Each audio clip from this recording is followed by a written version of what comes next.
Welcome back to the Moving with Purpose podcast, and today I am joined by Daniella Genas, award-winning business consultant, innovation and strategy expert, and a mom of two, on which we're going to relate on so much in today's episode. Daniella, welcome to the podcast. Thanks for having me. I want to start a little bit on your upbringing and your childhood. What would you say was your earliest memory growing up, and how has it influenced your path of leadership today? That's a very loaded question. Earliest memory. I don't know which one is the first memory, but I remember spending a lot of time with my grandparents. Okay. And really with my granddad in particular, being very busy around him, trying to help him with anything and everything. And he used to call me Busy Bee. That was his nickname for me because I was so busy and I never really kept still. And if I think about then, if I look at that from then to now, not really much has changed, to be honest. I'm still a busy bee, still doing 15,001 things. And I think I really did demonstrate that very early on. I wouldn't necessarily have known that it would have been entrepreneurship specifically that I would have gone into, but I was always doing things. I was always creating things. I was always trying to make money from a very young age. I think that was particularly because we didn't have much money. Right. So any opportunity I could to try and generate some money in some way or form, I was doing that. I was plaiting hair. I was washing cars. I was babysitting.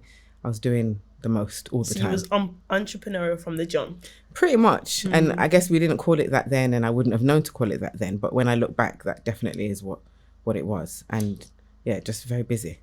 Were your grandparents pivotal in shaping who you are today? Very much so. I spent the first few years of my life living with my grandparents. My mum was there as well, but I lived with my grandparents. And then both of my grandparents lived within walking distance of my house.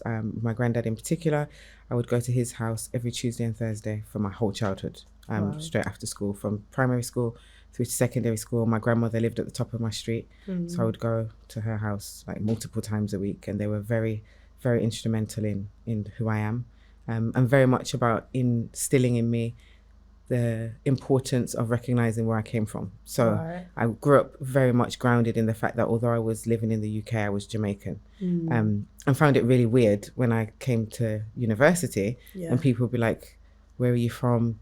And there was this conversation about people from all these other different kind of black countries that I'd never really experienced because everybody I knew pretty much was Jamaican. Like, we're just all Jamaican. And then having people tell me, actually, you're British, which again, I understood that I was born in England, but I'd always identified as being Jamaican because that's what my parents and my grandparents always said I was. So when I came to university, that was a bit of an identity crisis because I'm like, people are calling me English.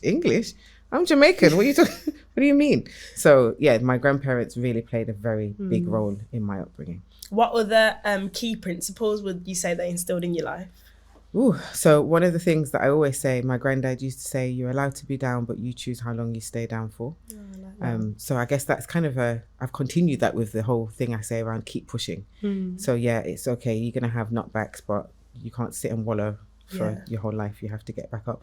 But even their journeys, so like I was always very inquisitive, so I used to ask a lot of questions, and I always found my grandmother's story in particular to be a really uplifting, motivational one because she had quite a hard upbringing.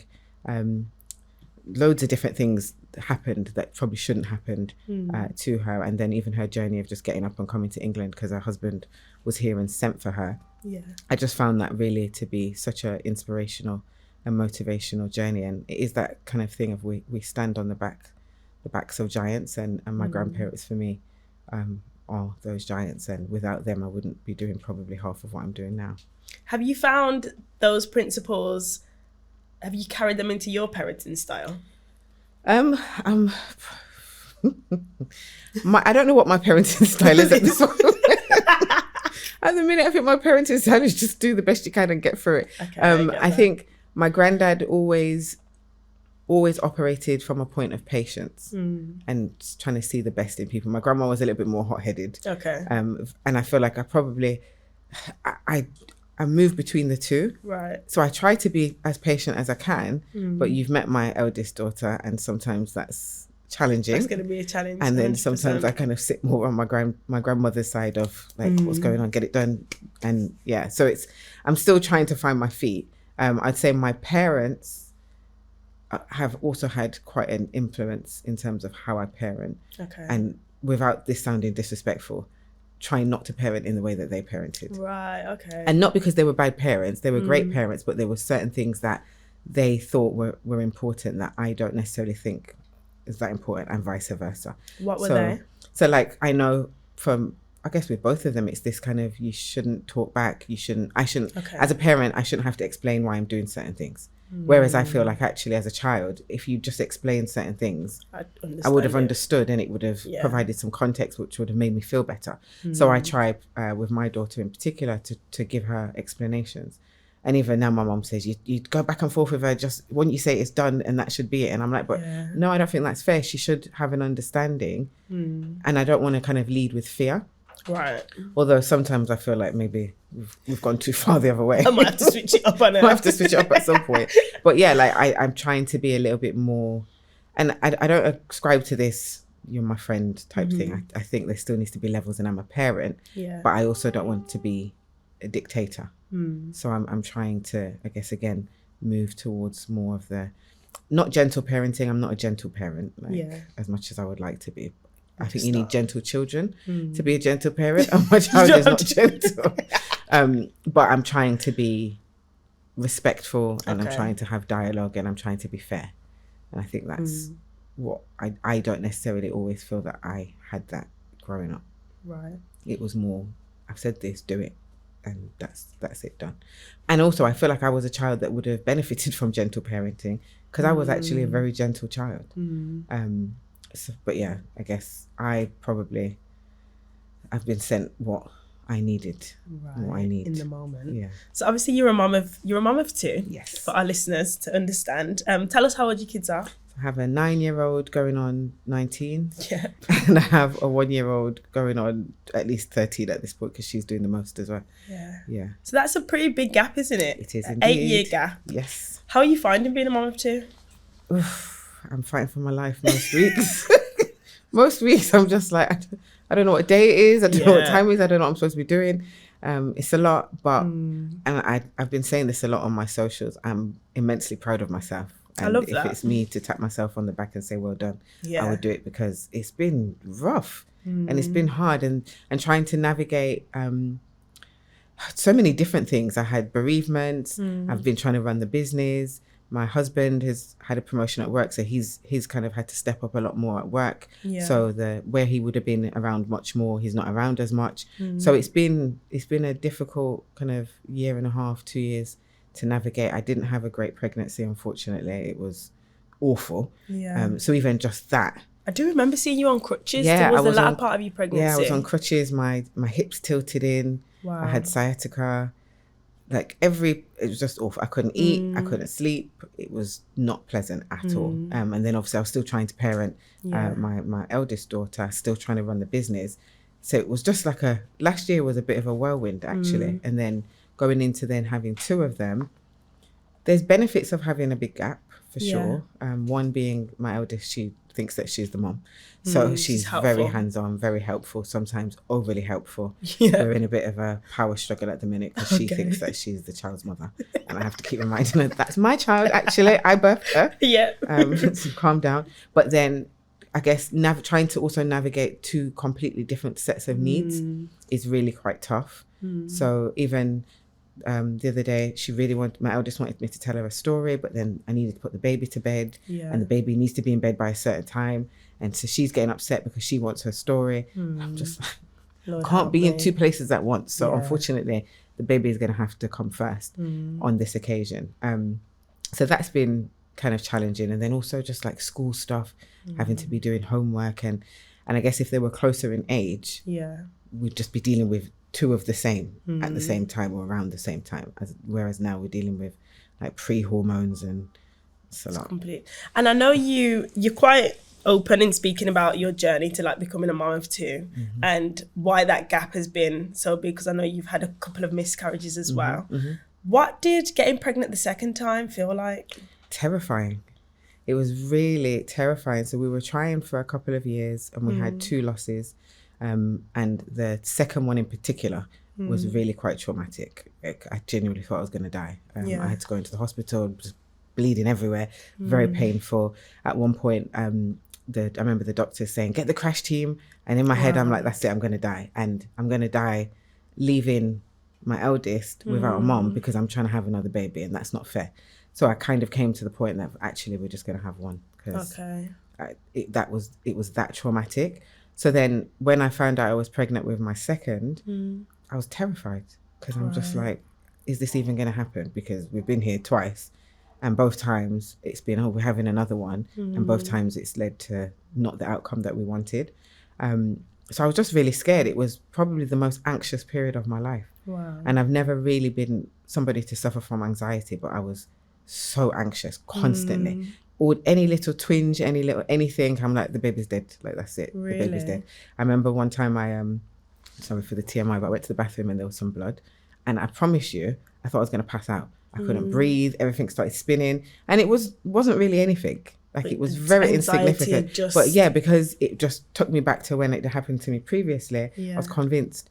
But once I got past, it took a while. Like, everyone kept saying, once you get to the 3-month mark, you'll be fine. And then I got to the 3-month mark and I wasn't fine at all. And then we got to, once you get to 4 months, you'll be okay.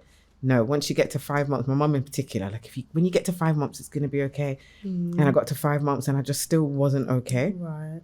It was just a lot emotionally to try and navigate. And at the same time, my grandmother was really ill in hospital. So I was back and forth on the motorway visiting her, and that was really quite challenging. But then also it was during, it wasn't during COVID, but there still was some of the residue of COVID from a hospital perspective. So there was times, like where I wasn't able to go, and that was quite emotional. And then, I managed to get to, I think it was like 7 months, and I was like, okay. Did you have a moment where you just felt the anxiety kind of lifting? It didn't completely lift, if I'm honest, but I recognise actually I might be having a baby here. Whereas before, I don't think I allowed myself to consider I was having a baby. Get there. I'm pregnant, but that doesn't mean I'm having a baby. Right. Whereas when I got to around the 7-month mark, I was like, oh, maybe I'm having a baby. But the anxiety was still there somewhat. And then my grandmother passed away when I was 8 months pregnant. So that was heavy. Wow. Because then again, I'm like, I can't afford to deal with this now. I can't really grieve, because what if I do something to the baby? Yeah. So it was a crazy time. And then I decided I was going to have a home birth. And then I had to deal with all of the stress from the hospitals, people saying you can't do that. Got into some very big arguments with some of the consultants at the hospital. You stood your ground though, but I stood my ground. But it was hard, because remember, I'm anxious thinking something's going to happen. Then I've got them saying something will happen if you have the baby at home.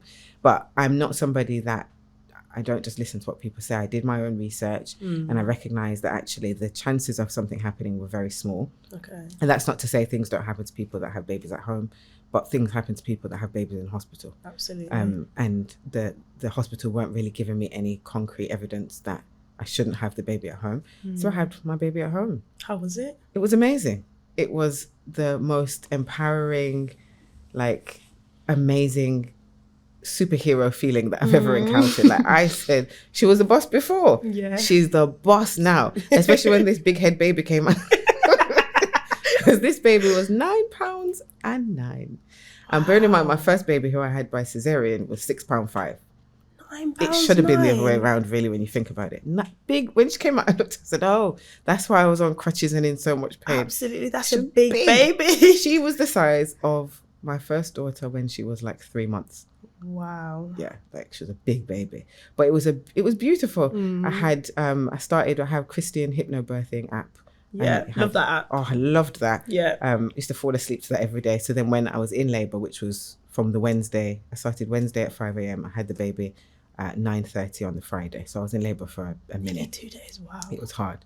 So I'd listen to the Christian hypnobirthing. When active labour started, I was listening to Luther Vandross.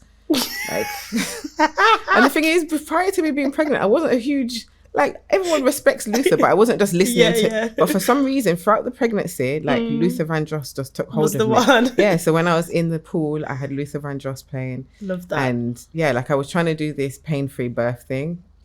How did that go down? No. There was pain. Yeah. Like I managed it, up to a point. Then I started screaming, take me to Jamaica. I want to go to Jamaica. Like I got delirious. I just want to go to Jamaica. Was it the gas and air sending you a bit wild? The thing is, I didn't really take much. I didn't really like the gas and air. Like it was making me feel a bit sick. So I had Ben and Jerry's cookie dough.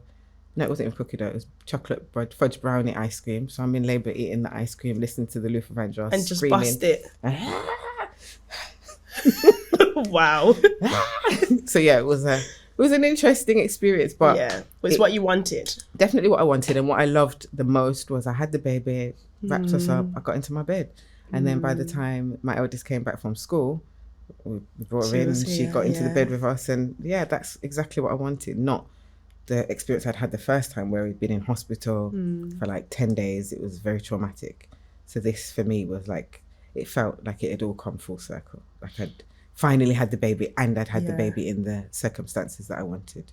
And because you had quite a difficult pregnancy, would you say you found time to address the anxiety and the grief, or was it just straight into mum mode? Well, I did counselling. I'm a huge proponent of counselling. I think everybody needs counselling because we all got a little bit of crazy in us. And I found that really helpful. But I'm also dealing with a brand new baby that wakes up 7 times a night. So even that I could only do up to a point. Yeah. But I don't think I still to this day don't think I've really had the time to really stop and say, actually, this is what's happened. Where is that emotion gone? Like it's still in here somewhere. I'm kind of waiting for the explosion of when it does decide to release, but it hasn't up till now. And the baby is 1 now, so. Do you feel like you've given it the space to? No, I haven't had the time. Like I really haven't had the time between business, between managing the 2 of them, between trips to Jamaica. I have been blessed to have gone twice since she's been born, and that's been amazing. But there's not really been the time. I didn't take a proper maternity leave. Yeah. And I do keep saying, like, at some point, and I guess there's always when I get to this bit, but I am going to have to stop and just do nothing for a couple of months. Yeah. I don't know when that's going to be, but I'm going to do it because it's necessary. Do you feel like you need to plan for that, or you just... Yeah, first of all, I need to make sure my money is up enough for me to just sit down for months and do nothing. But yeah, like I feel like I'm going to need to have outside intervention to like help me work. I also would love to do like a retreat or something like that where I'm just away from everything. Yeah. Because you just can't, as a parent, and especially when you don't have which we don't really have a support system around us, there's no time to sit and do nothing because I'm sweeping the floor, I'm putting on the laundry, I've got to cook the dinner, I forgot the shopping, I need to go and take something to the school because the eldest has forgot something, I need to go to, like there's always something to be doing.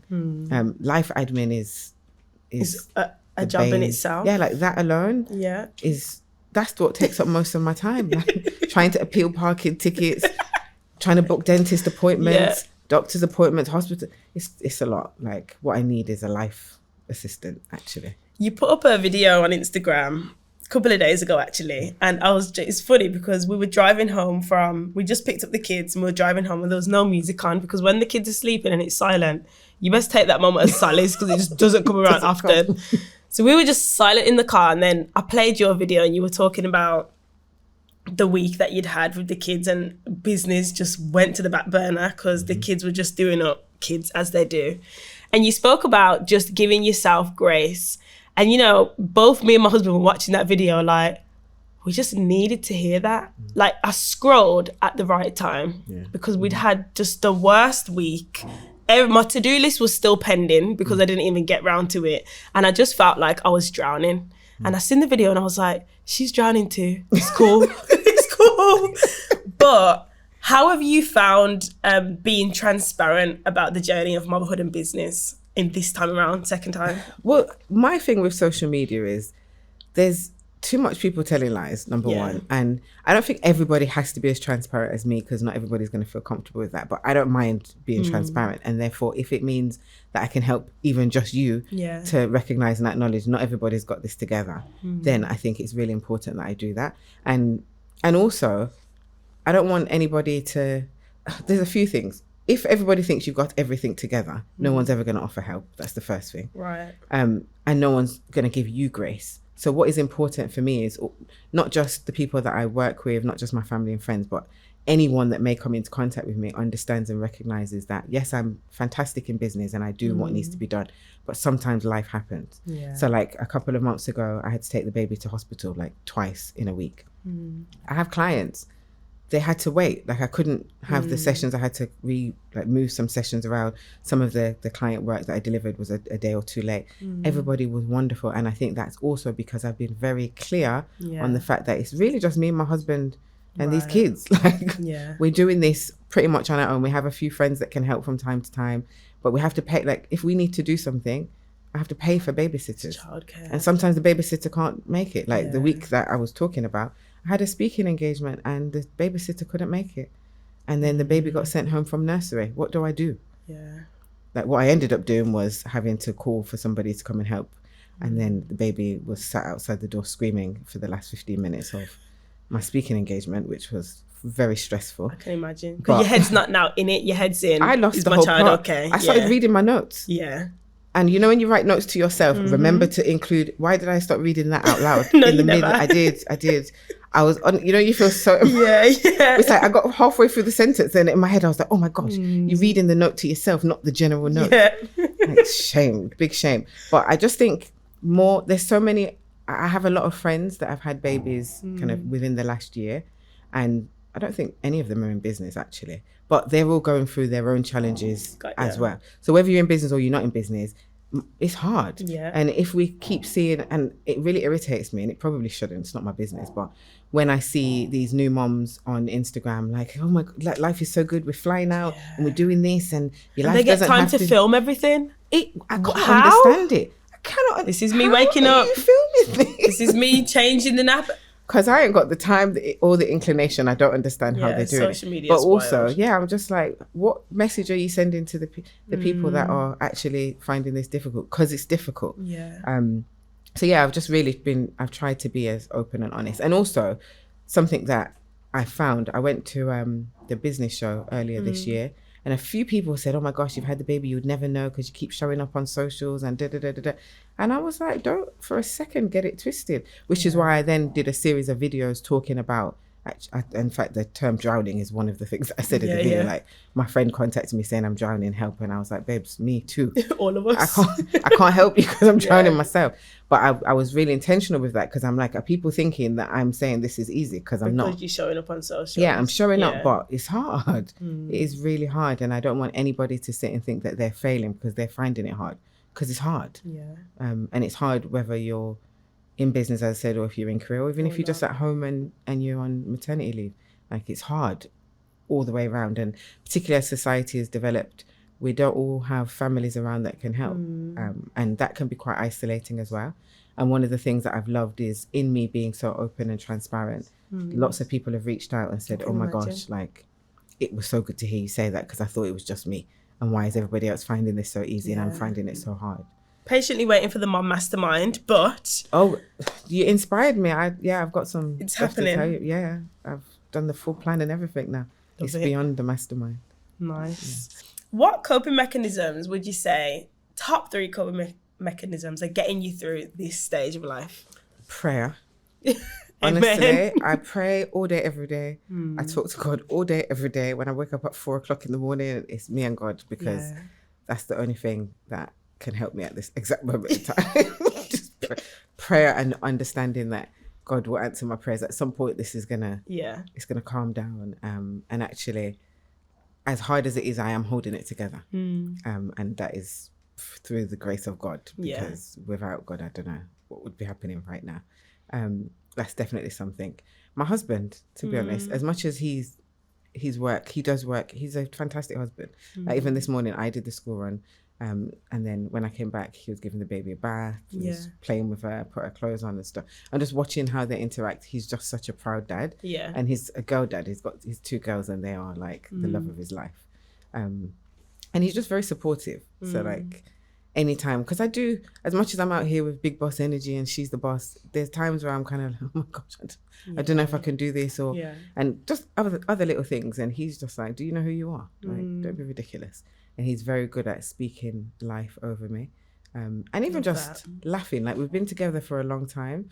And one of the things that I did say the other day that I really love is the fact that we still just laugh and act stupid together, like, over nonsense. And that really, really helped. I think that's also why when he was away the other day, I was just like, what is going on here? Because normally disorientated. It was very disorientating because the kids will go to bed and then we'll be there popping joke on the sofa or whatever. And then I'm like, there's nobody to pop joke with. Yeah, it's just me. Dry up. But yeah, so he's definitely been really helpful. And then I talk a lot about it, as you know, vision. Like just really keeping my eye on the prize. What am I doing all of this for? Where am I trying to get to? What am I trying to provide for my kids, for my family, for me and my life? And really, when it gets tough, like it did last week, just really trying to stay focused on that.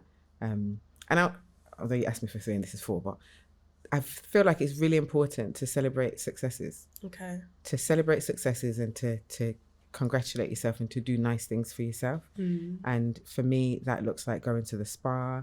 It looks like making sure I'm getting my nails done. It looks like taking myself to Aiden's for a slap up 3-course meal because it's my favorite place in the world and I can eat there all day, every day. It looks like going to Jamaica twice, even though it wasn't really convenient, but I'm going because I need Jamaica. Like Jamaica is the thing that rebuilds me, refuels me, reinvigorates me. And yeah, like they're the things that help me keep on going in the right direction. I really love everything you've said, but I'm going to hone on to your husband. Props to him. I see him in action on a Saturday and he's just in dad mode.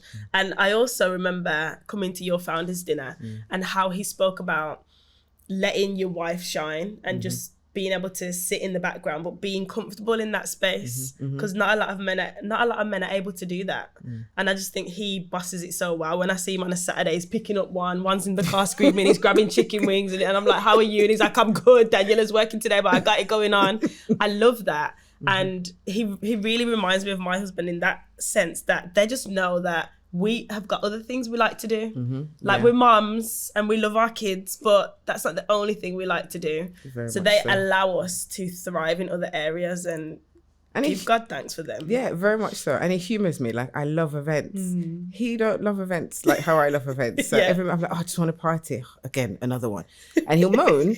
But then when it comes to it, he'll love it. Yeah, not only does he love it, he will then get involved. So like my birthday party the other day, he's, why you have to be so extra? Next thing, it's him calling, you need drummers. I'm going to sort the drummers out. Oh, but I was being extra. That. Okay. So like he just really indulges the stuff that I love and enjoy. Even with Jamaica, when we were going to go last year, and I was like, I don't know, we're going to Jamaica. You've just had the baby. You've worked hard. We're going for a month. And I'm like, but we can't go for a month. That's so long. He said, well, I'm booking it. So you do whatever you do. But me and the children are going to Jamaica for a month. And that's what we did. And yeah, like he definitely stands in the space that he needs to. The second thing as well I really want to lean into a bit more is the prayer aspect. So I can resonate this in so many different aspects of life, but I remember messaging you actually when I just had Malachi and he was in hospital for a little while. He's in intensive care. And when your kids are not good, everything else just doesn't matter. And I really found myself just on my knees before the Lord like I'd never been before.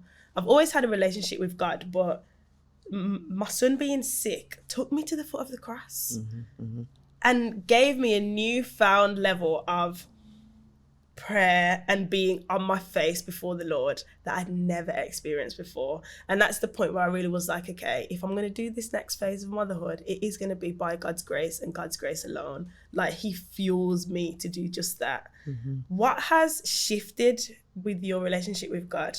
That's a fantastic question because I've been sitting in that as well recently. Like, what was the shift? Because I have a different story to many kind of second or third generation Caribbean people that I know. I wasn't raised in church. Right. And most people that I know were raised in church and have moved away or have stayed. Whereas I came to church much later. And actually, it was really through AK, through my husband, because he is Nigerian. And you know, Nigerian are the most prayerful people you ever meet in your whole life. And when we met, he would be going to church on a Sunday and I'd just be like, see you later then. And then after a while, I was like, this feels very uncomfortable. Because although I wasn't raised in church, I was raised to believe in God. Right. So I've always believed in God. I've always prayed before I went to bed. Like that, I was raised like that, even though I wasn't raised to be a Christian specifically. But then, I started to go to church with him and then realized I didn't really like his church at all. So we moved around to quite a few different churches over the years. And then the last 3 years, we've settled in a specific church that we've been going to. But church isn't necessarily what has had the biggest impact. I think seeing the miracles that God has worked in my life is what's made the shift happen. Because there's been so many times, like I've had some really major crazy situations, and I've been, I guess it's God has called me to call on him in those situations. And it's not been something that I've sat and thought, well, if I pray, this is going to happen. It's just like, I have to pray now. So you have to come through. I have to. So I'd say probably the first thing was when I was pregnant with my eldest, and my mum was in hospital. She was in intensive care. She was in hospital for about 6 months. She was in a coma, like multiple, like a catastrophic series of catastrophic events. And she was just very, very ill. And at that time I was pregnant. I feel like there's something about me being pregnant and the matriarchs in my family not being well. And I had to pray, because what is happening here? It looks like my mom's going to die. I'm about to give birth. And I'm also, I guess this is a weird thing to think, but I always feel like if somebody is giving birth in a family and somebody's sick, that someone's going to have to go. So in my head, I'm like, she's going to go. And actually, I can't, there's nothing I can do. So I'm going to have to call on God in this situation, because I need to keep it together. When everybody else was not keeping it together, mind you. People were just falling to pieces, but I was able to call on God to strengthen me. And she pulled through. She's still here now, 9 years later, giving me argument all the time. Amen. And yeah, I give thanks for that. And then I had my daughter. We thought she was going to die too. Wow. So she was in hospital for 10 days. She was hooked up to all of the stuff. And as you said, like, I was on my knees. I said, absolutely not. Like, God, you cannot bring me to this, to not bring me through this. Like, that can't be it. And she survived. And not only did she survive, as you know, she's thriving. Yes. Big and rank and very, very, very smart. So there's been so many of those situations where I've leaned in. I said, I'm not going to panic. And I did another thing, I think it was yesterday or the day before, hold your nerve. Because that's what I had to do. I had to hold my nerve and call on the Lord to give me that strength and to help hold my nerve. The same thing with my grandmother. I could see this outcome is not going to be a good one, but I cannot fall to pieces.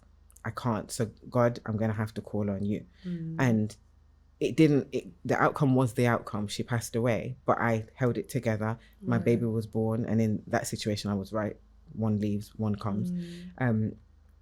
But every time God has showed up, and one of the things that I really keep saying in my head a lot is, it's not on your time. It's not on your time. And actually sometimes, and I feel like I've been talking a lot about my faith a lot more lately, but I feel so. Yeah. I was saying the other day, sometimes you have to be fortified because you go into greatness. Right. And actually, something I used to say is the book of my life is going to be boring if everything just was on and up all the time. Exactly. But actually, I'm starting to kind of rework that and say it's not even about just the book. It's about God is preparing you for what is to come. If everything is easy, when you get to where you're trying to get to, when the bigger obstacles come, if you have not drawn closer to God, if you do not believe that God is going to find a way, you're going to crumble. So actually you have to go through these things to strengthen you, to solidify you, so that you're able to kind of overcome and withstand the bigger challenges and obstacles. So yeah, the shift has been having to lean into God and seeing what God can do and seeing the miracles. And even as the birth of this, like both of my children obviously are a blessing, but the fact that it took so long to have the second, and the fact that I was able to have her in the way with God in the room, like God was very much in that room. I'm like, my God is a God of miracles. Did you see his hand in that process of having to wait? And what did your faith look like then? That's a good question as well. I very much kind of came to the conclusion that if it's to be, it will be. And if God wants it, it will be. If he doesn't, then it's not going to happen. And that was, and not to say, other people approach this in a very different way. I remember we went to a fertility clinic to kind of check everything was okay.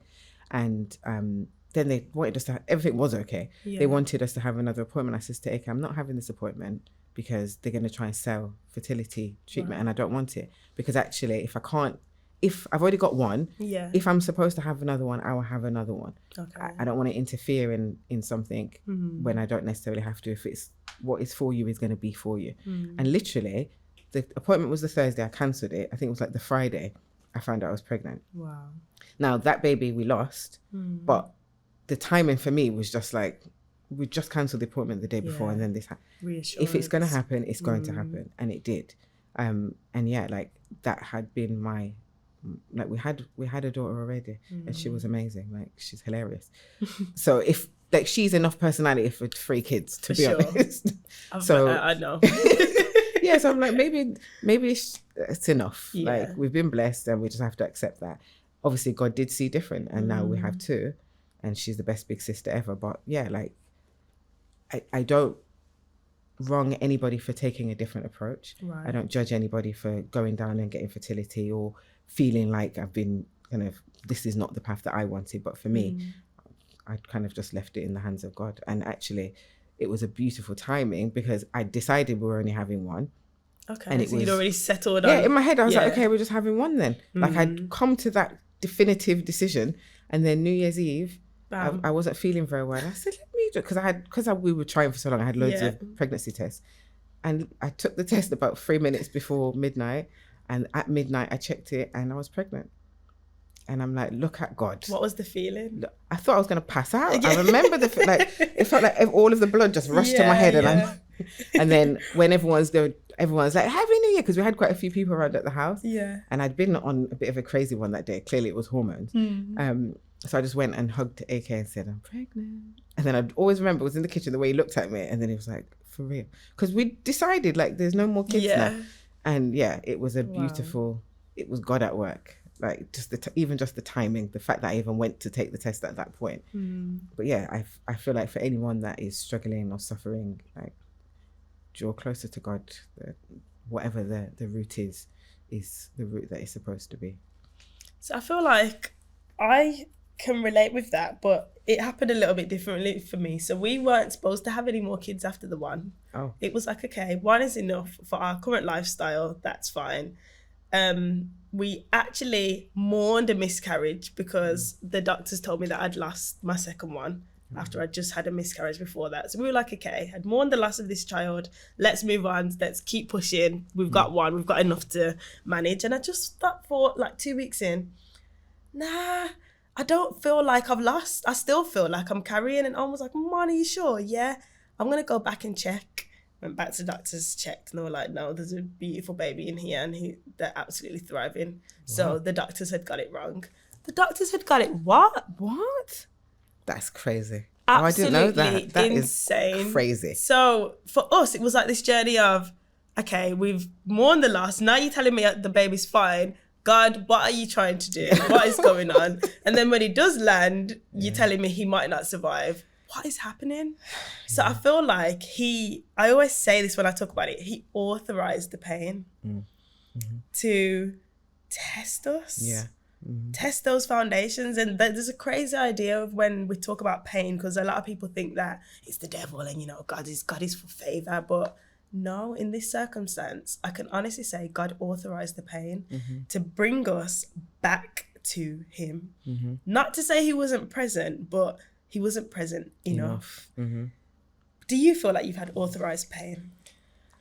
I think all of it has been. And this is why I really... So I guess you say authorized pain, I say it's to fortify me. Like God is fortifying me. He's building me for the future, because I see great things in my life. I see great success in my life. And with great success comes a whole load of things, bad mind, all of that stuff. And actually, if you can't weather these storms, how are you going to weather those ones? I feel like for me to even operate and speak in the way I speak to the people that I speak to uplift some of the people that I've uplifted, I had to go through what I went through and have endured to be able to be a blessing unto others. And I think sometimes we can take an approach of why me, but why not you? Why not? I love why that. not you? And actually, clearly I'm strong enough to sustain everything that I've sustained, because I'm still here. I can still make jokes. They say take by thing and make joke. I do that quite a lot. And I'm able to do that, which means for those that can't, if it's that they hear my Instagram live, if it's that they see one of my reels, if it's that they hear this podcast, and I've done some other podcasts where I've spoken about, particularly from a miscarriage perspective, but also just from a life perspective, like life is challenging. And if that can be a blessing to help somebody else, why not me? Why not me? And actually, the fact that I've been able to come through so many different random ups and downs and challenges, and I'm still here and I'm still striving forward, what also is that saying to my children? So who are they going to be? Because they've seen, like Amani in particular, the eldest, she unfortunately, like, she saw the passing of my grandmother, and her and my grandma were like super tight, but she has been able to navigate, and also she has drawn on prayer as well. Like, that girl is a prayer warrior. She's just, in fact, yesterday she just got appointed as praise and worship leader at her school. She was well excited. And if you ever hear her pray, you understand that girl can pray. Sometimes she prays. It chokes me up, and I feel like I've had to probably endure some of the things that I've endured to strengthen her as well. Absolutely. So that she can walk out and know that whatever happens, God has got us. So yeah, like, I have definitely been fortified. God has, and it is hard, because people say it's the devil. And I used to say that a lot. It's the devil. The devil's trying to get me. And sometimes I will still say there's demons walking amongst us trying to do bad things. But actually, I believe that my God is the greatest. And even if those people are walking amongst us, they can't really do anything to me. That is not supposed to happen, so that I can become stronger to, again, be a blessing unto others. I want to move on to a little bit about business. And you are the absolute queen of talking about systems and growth and processes and ensuring those things are in place. And luckily, you drummed that into me well before I had any kids. And now I'm seeing the fruits of that. Even though I could be better at it and do a better job of systemizing things, it was a big game changer to have that lesson from yourself. How has what you teach to others impacted your business growth today? I'm happy to hear that the message went through. It's funny because I speak about, as you know, I speak about systemization to everyone for these very reasons. If this happens, if that happens. And a lot of the time people come back and said, oh, it's happened now and I didn't do it. So it's always uplifting to hear people say, actually, I did implement some of those things. But from my perspective, one of the key things is the fact that I'm even still in business. Had I not implemented and embedded many of the things that I did prior to me having the baby last year, the business wouldn't have been able to be sustained. Now, I didn't necessarily reach the level that I wanted to, because really what I would have wanted to do is the business just sit over there for about a year, and then I go and do something over here. But remember, I said I thought we weren't having any more kids. So I thought I had time. So I was putting things in place, but not to the level. And also I had a very annoying situation where something that was supposed to have sustained us throughout my maternity leave, the person that I kind of invested my time into supporting us to put it together, they didn't deliver at all. Like, it was a nightmare. And I still hold a lot of annoyance about that. I'm trying to work through it. Everything supposed to happen the way it's supposed to happen and all that. But it was very irritating because I had a very specific plan, which was in line with what I tell my clients to do. Make sure you've got something like this that can generate recurring revenue so that you don't have to be. And the business sustained, but it didn't grow to the level that I really wanted it to. And I think for me, the challenge has been, I'm out here saying to people, you need to do this so you can step away from your business. But I only stepped away for 4 months. And really, I wanted to step away for 12 months. But what it has done is I guess it's really motivated me in this season now. So now the baby's gone to nursery. She goes to nursery 3 days a week. Amen. So like, God is good. Honestly, best thing ever. I love her. And the fact that she only goes 3 days means we still get our Mondays and Fridays generally. But it's a game changer. 100%. And like, after the mayhem that was last week, this week, I've been on fire. I bet you've been early to nursery. I've been sitting me at the door. I'm like, time to go. And she loves it, so that helps. Good. But as soon as she's gone, and you would have seen this week, I've been showing up on Instagram, like, because I'm like, it's time now. I'm back. I'm back. The systems are going to be done. I've just did my full business strategy for the next 12 months. Nice. I've started to engage with certain people that I need to engage. I'm coming out. I'm going to events. Like, what I tell others to do, I'm doing for myself. I'm following my own framework, and I'm already seeing the benefits for me. And I think that's also important, because I'm saying to you, like, you need to have your vision, you need to have your systems, you need to have your strategy. But do I have those things in place, up to date? And actually, if I put them in place and they are up to date, I will get the same results. Yeah, because I've seen so many of my clients do phenomenal things, like remembering what your vision was and seeing your vision start to come to fruition is an amazing thing. So now it's time for me to do it properly for myself, and that's where I'm at right now, and really stepping into understanding that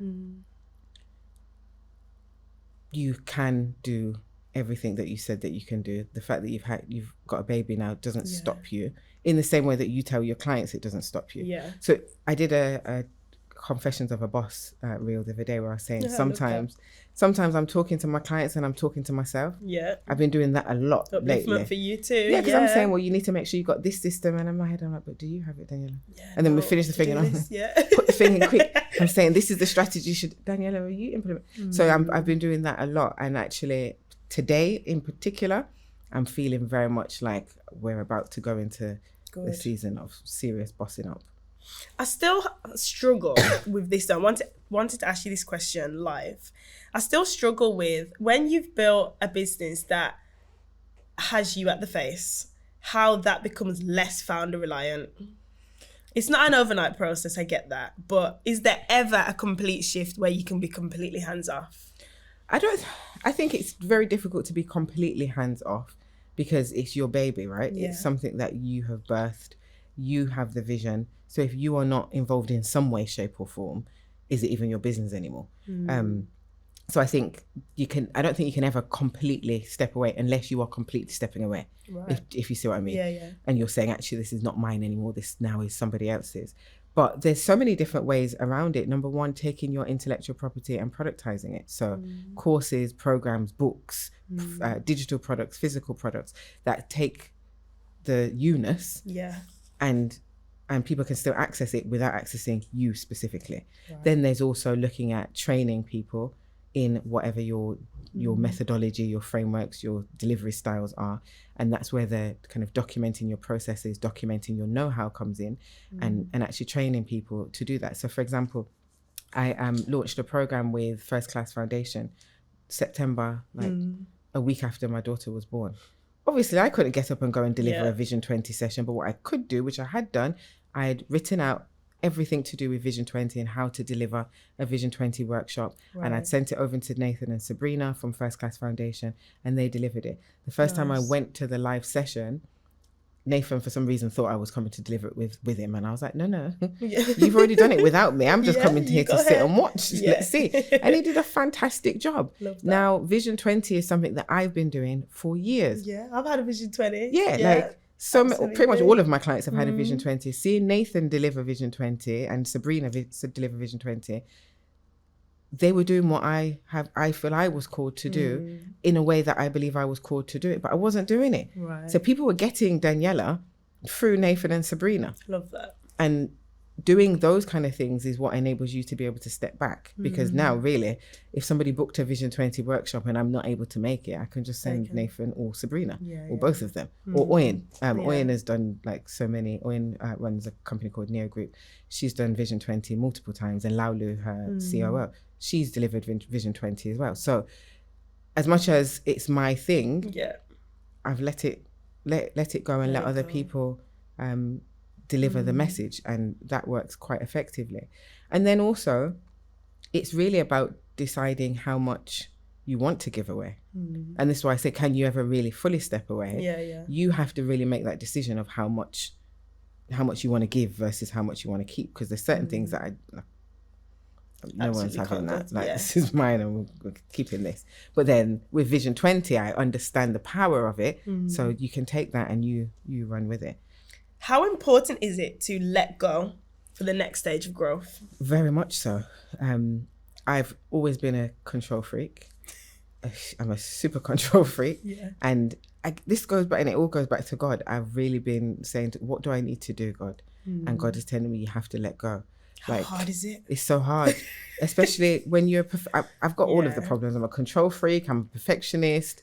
Like I've had between last year and the year before, I had 3 social media teams working for me, and all 3 of them I said, I don't want to work with you anymore. Just wasn't happy with that output.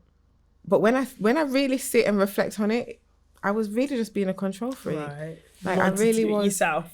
I don't want to do it myself. I don't want to do it myself, but I didn't want them to do it how they were doing it. Okay. Do you see what I mean? Yeah. But you had a way. yeah, and I Yeah. want it done this way, and you're not doing it that way, so bye. And I've really had to learn that actually, I say it to you, I say it to everyone. Yeah. You can't be involved in everything because you don't have the time. Yeah. But I've had to be saying that to myself, because why are you trying to do all of your social media posts yourself, wasting your time, taking 3 hours to do something that probably will take them 5 minutes? Yeah. And why are you doing that to yourself? It doesn't make any sense.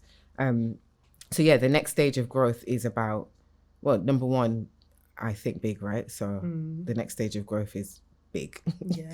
But it also means that I have to relinquish some of the control, because I can't be all things Everywhere. at all times and everything to everyone. So that's really something that I've been praying on, like, send me the right people. Yeah. I've got a fantastic lady that's working with me and has been with me for the last year now, Feluke. She is phenomenal, and she has taught me, because I've been burnt with staff, right? Yeah. In my first business, I had some terrible staff that did some really awful, vindictive, malicious, horrendous, traumatizing things that I don't think till this day I've got over, to be honest. Right. So one of the things, I was speaking to somebody yesterday, I was saying I don't ever want to have a massive team. Okay. Because that's not just what you're I don't want to do it. I've done it. It wasn't a massive team, but I had a big enough team before, and it wasn't a pleasant experience for me. And I don't want to go back to that. But working with Feluke the last year has showed me you can put faith in people.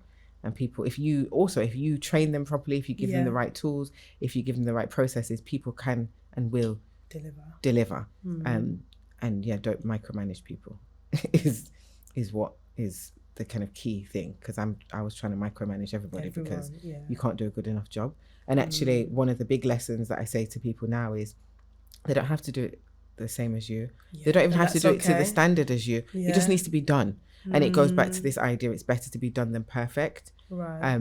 I like that. Yeah, and I have to say that to myself every single day. All the time. Every single day, multiple times a day. Because it's so easy to be like, don't like that, forget it, I'll do it myself. And then you're not learning. Yeah, right. And I'm just slowing myself down. And I'll be honest, there's sometimes still, like, if she sends me something, I'm like, I'm just going to change this. But then I've had to start, no, Daniella, you can't just leave it. Yeah. Or tell her to change it. Or ask her to change 100%. Yeah, because that's like, and I've started doing that. And the more that I've kind of thrown things back to her, the better that she's become, because she's understanding how I want things done. So it's hard. But it's worth it. It's definitely hard, but it's definitely worth it. I would say I'm a perfectionist in recovery, because it's not an overnight thing. What would you say has been your biggest win in business today? No, you're gonna go to my my not giving myself enough grace and enough props, because I actually don't know. Really? But you tell everyone to find the win. I know. So what's happening? I'm thinking, what's the biggest ever? Yeah. I don't know. I feel like I haven't had it in this business yet, if I'm honest. Okay. Doing my TEDx talk was a big win, and particularly because it was how it came about. I didn't go through the normal application process, so that was a big win. The fact that somebody just said she can do it, and they put me on the stage without really having to properly apply. That was massive win. That's a big win. Yeah, that was a very big win, actually. Also, my trip to Nigeria, I went on a trade mission to Nigeria a few years ago, and I put it in my Vision 20 that I wanted to do business in Nigeria. Nice. And within a few months, I got called to go on an all expenses paid trip to Nigeria, and went to Lagos Fashion Week, which was like the most amazing experience of my life. You know, you see in Fashion Week and they've got the paparazzi on the thing. I'm there on the red carpet, feeling like a big celebrity. So that was a massive win. But also, in fact, why am I being ridiculous? May that's just gone, I had the biggest cash month in my business yet. Nice. And that was very exciting, because I didn't expect it to happen. Yeah. And I'd been trying to get to that point for a number of months, and then it came very unexpectedly. It didn't stay at that level, unfortunately. But I hit a nice number that I was quite happy about. So in a similar fashion to all of those incredible big wins that you've experienced, I can't believe it took you that long to think of them, because there's some really big wins. I need to write it on my wall like I tell my clients to. Absolutely. What has been your biggest challenge today? Ooh, me. Right. I've been my biggest challenge. Something that I've really been trying to work through lately is I always say you shouldn't look at what other people are doing. And I have found that particularly in this season where I've not been able to be operating at full capacity, something that I've really struggled with is seeing other people who I feel like are less qualified than I am. And when I say qualified, I don't necessarily mean just with qualifications, but I do include that. I mean, no shade. I also mean experience. Right. And just they're not as good as me in terms of what I do and what I've done. Yet they're out here doing X, Y, and Z. And I feel like I've wasted a lot of energy being annoyed by that. And actually, it's not my business. You're in this season now. You don't know what's really going on behind the scenes with them. Focus on yourself. And I think it's really, it's hard. How do I explain this? It has had if I'm honest, it's had an impact on my confidence. Okay. Not having the capacity to be at full capacity. Yeah. Right. And thinking, actually, I should be doing this. Even the other day, I had a conversation with someone that's very like established in business, like rich. And they were asking me some questions. And inside I was how do I make an excuse for the fact that I haven't really been doing much for the last year? And then I was like, you don't need to make an excuse. You had a baby. Like, chill out. What's your problem? Yeah. So I think I've not given myself enough grace. Okay. And I have allowed external factors and external people, seeing what people are doing, to kind of knock my confidence. Right. In a very strange way. It's weird because at no point in this last couple of years have I thought that I'm not good enough or I don't do a good job or I don't get results. But it has been very much this kind of idea of, people don't want me to do X, Y, or Z for whatever reason. Yeah. When actually, nobody cares, Daniella. No one's paying any attention to you really in that respect. It's you telling yourself these things that don't really exist. And again, there are people that may be underqualified, but they're doing what they're doing in the way that they're doing it, and they deserve to get whatever it is that they're getting. But also something that's happened recently, there's a few people that I've heard what their challenges are behind the scenes. Right. And I'm like, you're sitting there saying, well, how come this is happening for them? But also, did you want all of this other stuff that has been happening to them? Absolutely not. So you just sit down with your children and calm yourself down and just, relax. I'd say that has been... So even when I talk about big boss energy and think big, take action, keep pushing, as much as I say it for everybody, I'm saying it to myself. That's how those things came about, because I was saying it for myself. Like, Daniella, you need to get this big boss energy. What's going on? And recently, I went to an event, NeoFest, the other day, and then I went to a dinner with a group of entrepreneurs, and then I had my own founders dinner. Between those three events over a period of like a week or so, it's like I remembered myself. I love that. Like, I think I've been doing stuff, but obviously the mum side of me has been the priority. And I think the sequence of events that's happened over the last 2 weeks has reminded me of who I actually am. I love to hear that. Yeah, it was a very strange season. The way everything happened, again, it must be God, because I went to one of the events, and whilst I was there, I was like, do you not remember when you was in your 20s, you went to HMV and said, sponsor my events across the whole Midlands? You'd go into HMVs and the posters for my events were in the HMV windows. I went to Coca-Cola and said, sponsor my events, and they sent crates of Coca-Cola. I don't know if anybody remembers Alizé.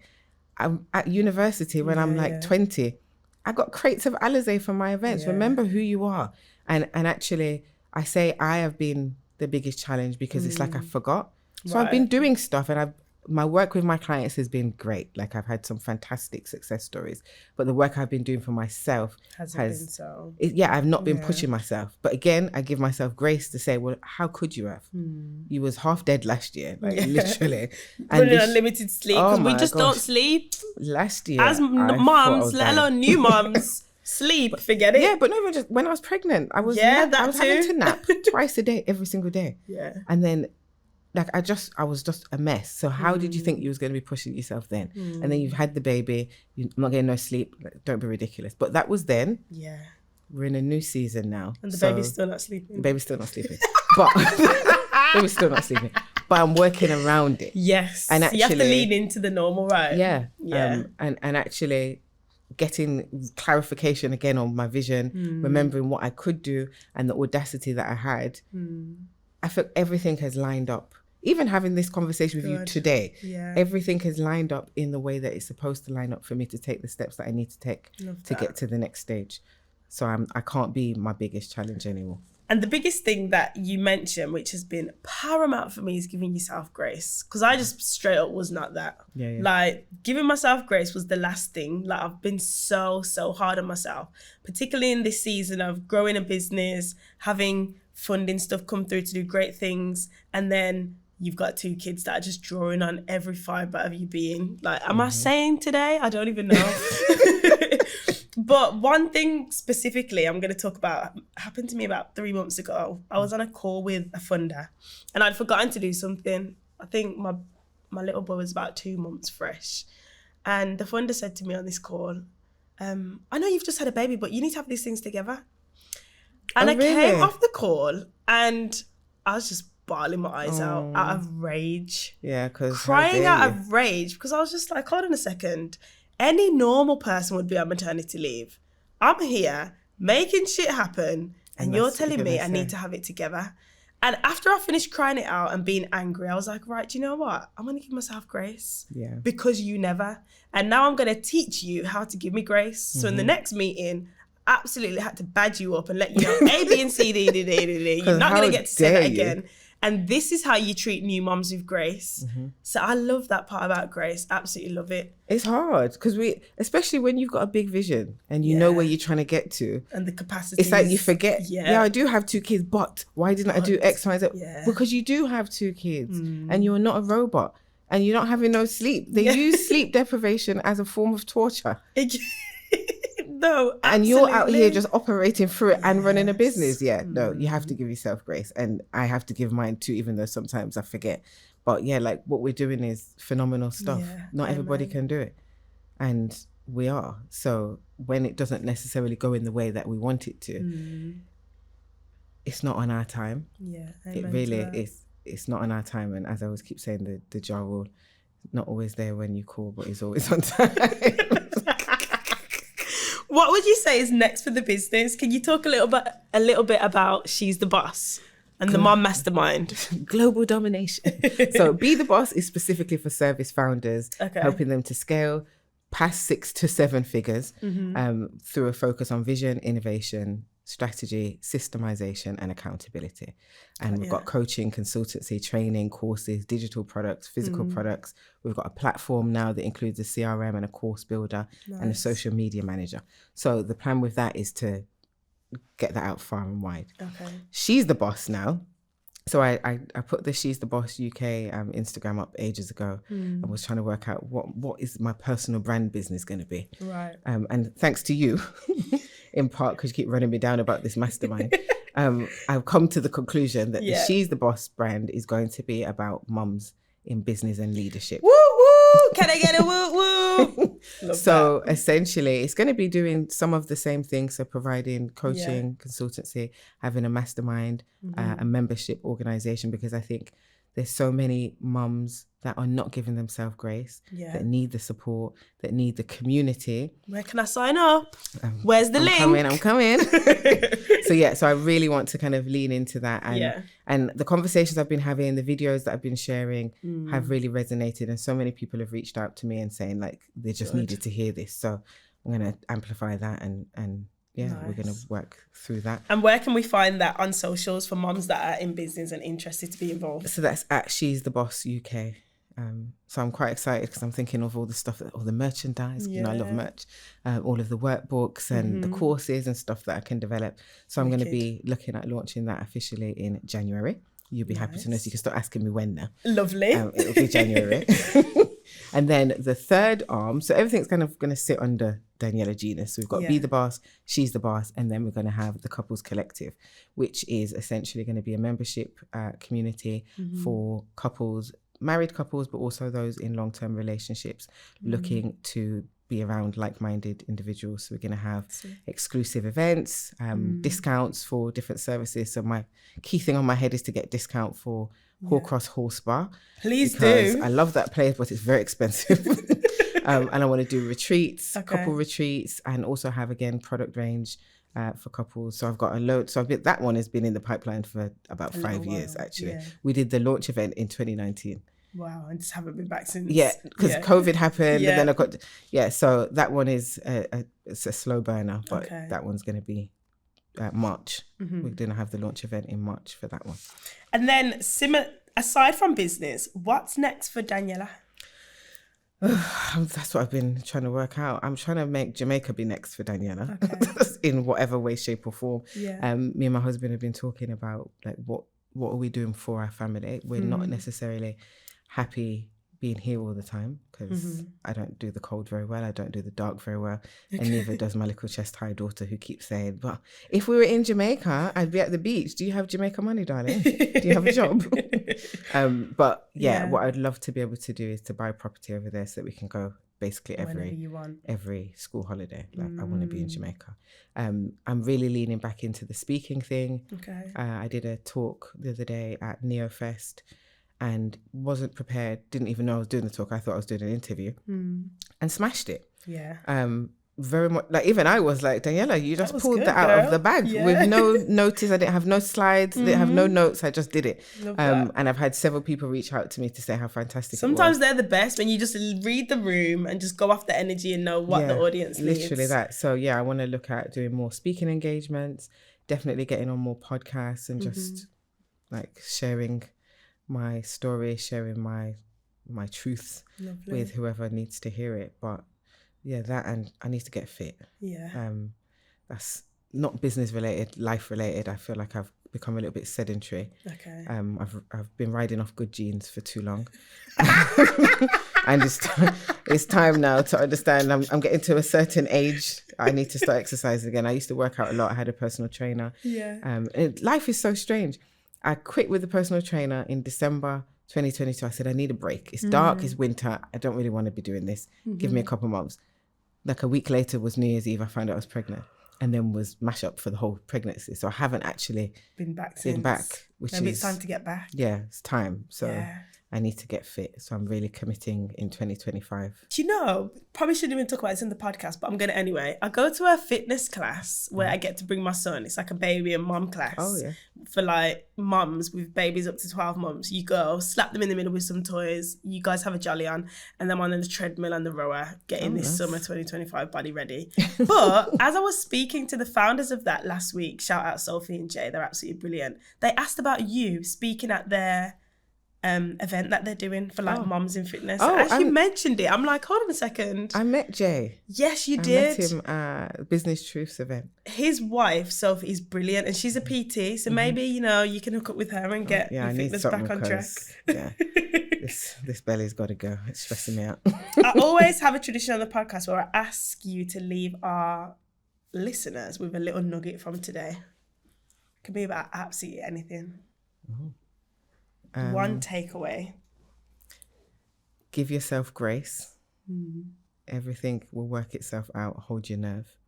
I think that's really what I want. I think we're in a difficult season. I've spoken to a lot of people the last couple of weeks that are struggling in business, struggling in their relationships, struggling in their jobs. Like it just feels like a very tough time for a lot of people. Give yourself grace. You're doing your best. Like there's only so much that we can do. And hold your nerve. Like it will work itself out one way or another. And the one way or another is what people don't always want. They want their outcome that they want. But actually, sometimes it's the outcome that you don't want that is going to prepare you for your future blessings. So hold your nerve. Daniella, thank you so much for being on the podcast. Thank you for having me.